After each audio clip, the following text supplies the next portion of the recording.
اب مامون نے ایک سازش شروع کر دی کہ کسی طریقے سے امام کا مقام ان کی شیعوں کی نظروں میں گرا دو، میں نے ولی عہد بنا دیا ہے، کوئی ایسا کام کرو کہ امام کا مقام ان کے شیعوں کی نظروں میں گر جائے، بس امامت ختم ہو جائے گی۔ لیکن قدرت کو ضد ہے کہ حق جھکنے نہ پائے، سچائی مٹنے نہ پائے۔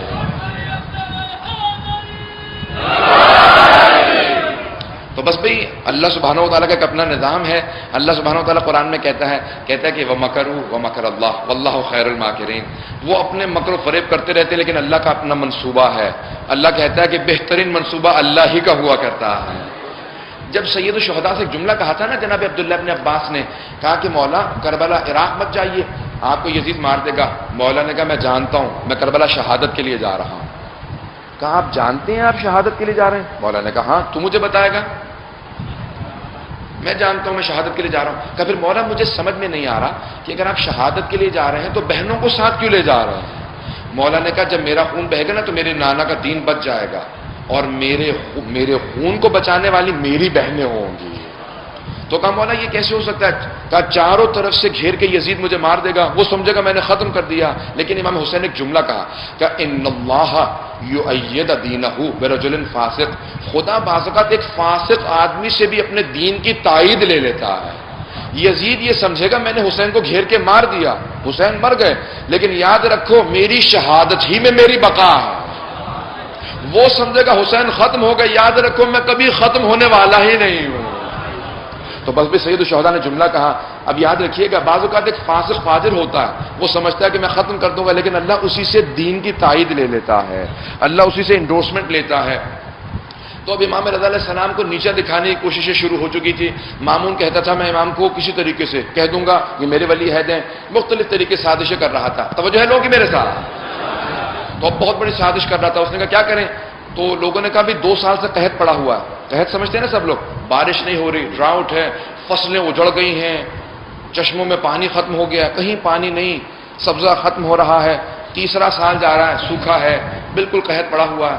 اس نے کہا بہترین وقت ہے ذرا ماہر موسمیات کو بولا۔ اس زمانے کے ماہرین جو موسمیات تھے نا وہ آج کے ماہرین موسمیات سے زیادہ ماہر تھے، کیونکہ آج مشینری کی محتاج ہے، وہ آنکھوں سے دیکھ کے بتاتے تھے۔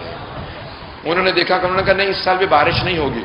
مامون نے کہا پھر یقین کر لو، کہ ہم بتا رہے ہیں اس سال بارش نہیں ہوگی، یہ سوکھے کا سال ہے، دور دور آثار نہیں ہے، اس سال بھی قحط رہے گا۔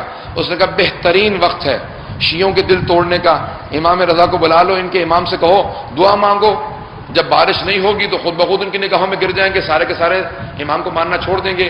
تو کہا کہ جاؤ جا کے ہماری طرف سے کہہ دو کہ خلیفہ نے کہا ہے کہ امام رضا دعا مانگے بارش ہو۔ امام نے کہا میں آج دعا نہیں مانگوں گا۔ کہا کیوں؟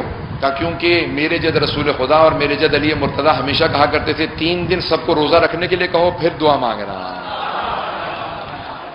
تو اب سب جگہ ہے، تاکہ امام نے کہا 3 دن کی مہلت بھی ہوگی، سب جگہ بات پھیل جائے گی، بستی بستی قریہ قریہ ہر شہر کے اندر ڈھنڈورا پیٹ دیا گیا، ڈھول بجنے لگے۔ کہا ارے شیعوں کا امام دعا مانگنے والا، بارش کی بارش نہیں ہونے والی ہے۔ لوگ دور دور سے مشہد مقدس آنے لگے، بستیوں سے، شہروں سے، قریوں سے، سارے کے سارے خراسان میں جمع ہو گئے۔ کہا کیا بات ہے؟ کہا ہم ماننے والے نہیں ہیں، کہاں بارش ہونی ہے، سب نے بتا دیا بارش نہیں ہو رہی۔ امام کے شیعہ بڑے پریشان ہو گئے، مولا بارش ہوگی؟ امام نے کہا تمہیں اپنے امام پہ شک ہے؟ اب سارے کے سارے جمع ہونے لگے۔ امام نے کہا میرے سارے شیعہ 3 دن روزہ رکھیں، میں تیسرے دن دعا مانگوں گا۔ اپنے سب شیعوں سے کہا کہ اپنے دستار کو کھول دیں۔ امام نے اپنے ایک مرتبہ امامے کے دستار کو کھولا، ایک مرتبہ امام سارا مجمع جمع ہونے لگا۔ امام نے اپنے امامے کا جیسے تحت الحنک نکالتے ہیں اپنی ابا کو الٹا کیا، پاؤں سے نالین مبارک اتار دیے۔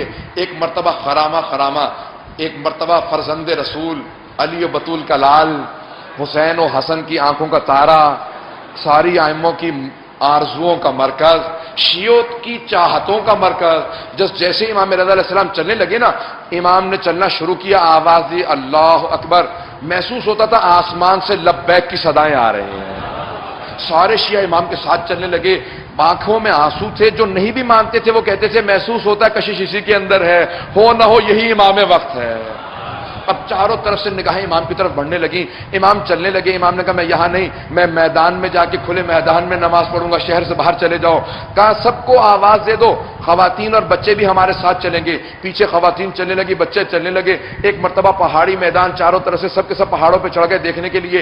امام نے نماز استسقاء پڑھی، جیسی 2 رکعت نماز پڑھی، ایک مرتبہ امام بیٹھے، امام نے خطبہ دیا، جیسے خطبہ دینا شروع کیا نا تو دیکھا بادل آنے لگے۔ اب سارا مجمع دوڑنے لگا، امام نے کہا رک جاؤ، یہ بادل تمہارے لیے نہیں ہے، یہ ساتھ والی بستی کے لیے آ رہے ہیں۔ امام نے کہا تم جب تک گھر نہیں جاؤ گے میں وعدہ کرتا ہوں بارش نہیں آئے گی۔ ایک مرتبہ امام نے ہاتھوں کو بلند کیا، کہا پروردگارا میری مظلومیت کا واسطہ ان کو سیراب کر دے۔ بس بھی ہاتھ نیچے آ رہے تھے، بادل بڑھنے لگے۔ امام نے کہا اپنے اپنے گھروں کو لوٹ جاؤ، بارش ہونے والی ہے۔ سب اپنے گھروں کو لوٹ گئے۔ مامون اپنے بہت بڑے محل کے اندر بیٹھا ہوا پھل کھا رہا تھا، کہہ رہا تھا اچھا آج جو ہے اسلام جو ہے وہ ہمارے ہاتھ میں آ جائے گا، یہ جو ان کے اماموں نے بنا رکھا ہے سارا آج جو ہے سب کچھ ختم ہو جائے گا، آج سے سب کچھ میرے ہاتھ میں قابو ہوگا۔ اچانک ایک مرتبہ گرج برس محسوس ہونے لگی، کہا یہ کیا بات ہے، یہ شور کس قسم کا ہے؟ تو کہا پتہ نہیں، ذرا دروازے کھولتے دیکھا تو بارش ہو رہی ہے۔ کہا موسمیات کے ذرا ماہرین کو بلاؤ، کیا بات ہے، تم لوگوں نے تو بتایا تھا اس سال بارش نہیں ہونی۔ کہا بارش نہیں ہونی تھی، خدا کی قسم یہ اس کی دعاؤں کا اثر ہے۔